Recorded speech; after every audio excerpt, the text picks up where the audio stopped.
Welcome to వేద home recipes. ఈరోజు మన ఛానల్లో కేవలం కప్పు సూజీ రవ్వతో అప్పటికప్పుడు టేస్టీగా ఏదైనా స్నాక్ చేయాలి అనుకున్నప్పుడు ఇలా చేయండి. చాలా ఇష్టంగా తింటారు. ప్రిపరేషన్ కూడా చాలా ఈజీ అండి. మరి సూజీ రవ్వతో చేసుకునే ఈ సింపుల్ స్నాక్ రెసిపీని ఎలా ప్రిపేర్ చేసుకోవాలో వీడియోలోకి వెళ్ళి చూసేద్దాము. దానికోసం నేను ఇక్కడ స్టవ్ వెలిగించి ఒక పాన్ పెట్టుకుంటున్నాను. ఏదైనా ఒక కప్పు మెజర్మెంట్తో ఇక్కడ నేను 2 కప్పుల వరకు నీళ్లు వేసుకుంటున్నాను. ఒక కప్పు సూజీ రవ్వకి 2 కప్పుల నీళ్ళు అయితే కరెక్ట్గా సరిపోతాయండి. నీళ్లు బాగా మరుగుతూ ఉన్నప్పుడు సూజీ రవ్వని వేసుకోవాలి. ఇక్కడ నేను సాల్ట్ అయితే వేసుకున్నాను, చిటికెడు సాల్ట్. ఆ క్లిప్పింగ్ అనేది మిస్ అయ్యింది కాబట్టి మీరు సాల్ట్ వేసుకోండి. ఈ సూజీ రవ్వని వేసుకొని ఎక్కడ కూడా ఉండలు లేకుండా బాగా కలుపుకోవాలి. ఇప్పుడు దీంట్లోకి మంచి ఫ్లేవర్ కోసం కొంచెం అంతా జీలకర్రని వేస్తున్నాను. జీలకర్ర వేసి ఒకసారి కలిపిన తర్వాత ఇక్కడ కొంచెం పచ్చి కొబ్బరిని మిక్సీ పట్టి వేసుకుంటున్నాను. ఒకవేళ మీ దగ్గర పచ్చి కొబ్బరి లేనట్టయితే మీరు ఈ ప్లేస్లో ఎండు కొబ్బరి డ్రై కోకోనట్ పౌడర్ ఉంటుంది కదండి, దానిని కూడా వేసుకోవచ్చు.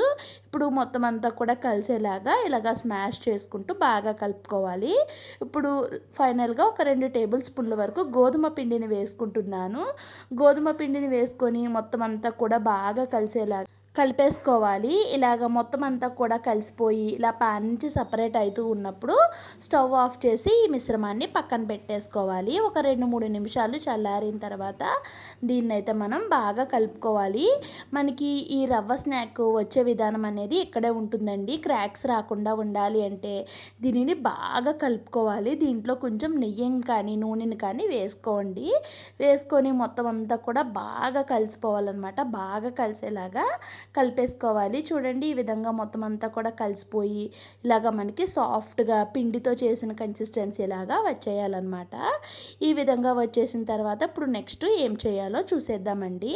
ఇప్పుడు ఒక చపాతీ పీట కానీ బల్ల కానీ లేదు అనుకుంటే ఫ్లోర్ పైన కానీ మీకు ఎలా వీలైతే అలా చేసుకోవచ్చు. ఇప్పుడు ఈ పీటకు కాస్త ఆయిల్ కానీ నెయ్యిని కానీ అప్లై చేసుకొని ఈ పూరి కర్రకు కూడా కొంచెం రాసుకోవాలండి. రాసుకొని మీకు ఎంత వీలైతే అంత బాగా చేసుకోవాలి. మరీ పలుచగా కాకుండా మరీ మందంగా కాకుండా కాస్త మీడియంగా చేసుకోవాలి. మందంగా చేసుకుంటే ఫ్రై చేసేటప్పుడు పొంగవండి. అలా అని పలుచగా చేసుకుంటే ఆయిల్లో ఫ్రై చేసేటప్పుడు విడిపోతాయండి. కాబట్టి చూసుకొని మరీ మందంగా కాకుండా మరీ పలుచగా కాకుండా మీడియంగా చేసుకోండి. ఇక్కడ నేను రౌండ్గా ఉన్న ఈ గ్లాస్తో అయితే రౌండ్ షేప్ని తీసుకుంటున్నాను. మీ దగ్గర ఏదైనా ప్లాస్టిక్ది ఉంటే దాంతో అయినా తీసుకోవచ్చు. ఇక్కడ ఇదే ప్రాసెస్లో నేను మొత్తం అన్నిటిని ప్రిపేర్ చేసుకున్నాను. ఒక కప్పు రవ్వకి చాలా అయితే అవుతాయండి, చాలా టేస్టీగా ఉంటాయి. ఇక స్టవ్ వెలిగించి డీప్ ఫ్రై కోసం ఆయిల్ పెట్టుకుంటున్నాను. ఆయిల్ బాగా హీట్ చేసుకోవాలి. ఆయిల్ బాగా హీట్ అయిన తర్వాత ఈలోగా ముందుగా ప్రిపేర్ చేసుకున్న ఉన్నాయి కదండి, వాటిని ఒక్కొక్కటిగా అయితే ఫ్రై చేసుకుంటున్నాను. ఇక్కడ నేను వీడియోలో చూపించడం కోసం, లేదు అనుకుంటే 1-2-3 అయితే ఫ్రై చేసుకోవచ్చు మీరు తీసుకున్న ప్యాన్ని బట్టి.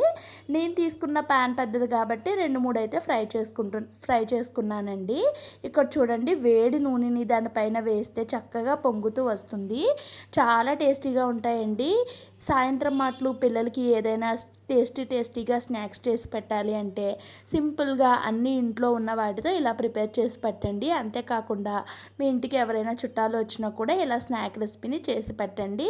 చాలా ఇష్టంగా తినేస్తారండి. ఎక్కువ స్పైసీ లేకుండా చాలా టేస్టీగా ఉంటాయి. ఒకవేళ ఈ వీడియో కనుక మీకు నచ్చినట్టయితే ప్లీజ్ అండి వీడియోకి లైక్ చేసి ఛానల్ని కొత్తగా చూస్తున్న వాళ్ళు సబ్స్క్రైబ్ చేసుకోండి. ఛానల్ని కొత్తగా స్టార్ట్ చేశాను, మీ సపోర్ట్ అయితే ఉండాలండి. Thank you so much for watching. Welcome to వేద రెసిపీస్.